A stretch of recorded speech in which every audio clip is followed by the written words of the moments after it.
এতটা হেভি, মানে আমার যে লুক, আমি যদি রাস্তাটা পার হয়ে হেঁটে আসি তো মানুষজন আমার দিকে হা করে তাকিয়ে থাকবে। রাস্তাটা পার হয়ে আসি তাহলে কিন্তু আমি মানে 2 মিনিটে চলে আসতে পারি, কিন্তু আমার ড্রেসটা এতটা হেভি, মানে আমার যে লুক, আমি যদি রাস্তাটা পার হয়ে হেঁটে আসি তো মানুষজন আমার দিকে হা করে তাকিয়ে থাকবে। তো এই জন্য স্কোপও নাই যে আমি রাস্তাটা পার হয়ে আসবো।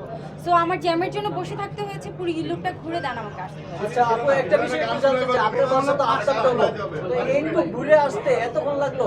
প্রায় 4 ঘন্টা। আপনি এখন বের হয়ে দেখেন এই পুরো রোডটা এখনো পর্যন্ত জ্যাম আছে। আপু আপনি টাইম কয়টা? আমাকে 7:30 টাইম দেওয়া হয়েছে। 7:30? 7:30 তার মানে এখন কয়টা বাজে আপনার? এখন 8টা 8:30 ক্যামেরায় 8:30।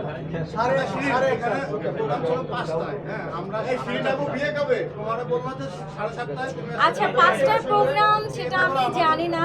5টার প্রোগ্রামটা আমি আসলে শিওর ছিলাম না। আমাকে বলা হয়েছিল যে আমরা মাগরিব আজানের পরে প্রোগ্রাম করব। আচ্ছা আপনাকে নিশ্চয় কার্ড দেওয়া হয়েছে আপনার?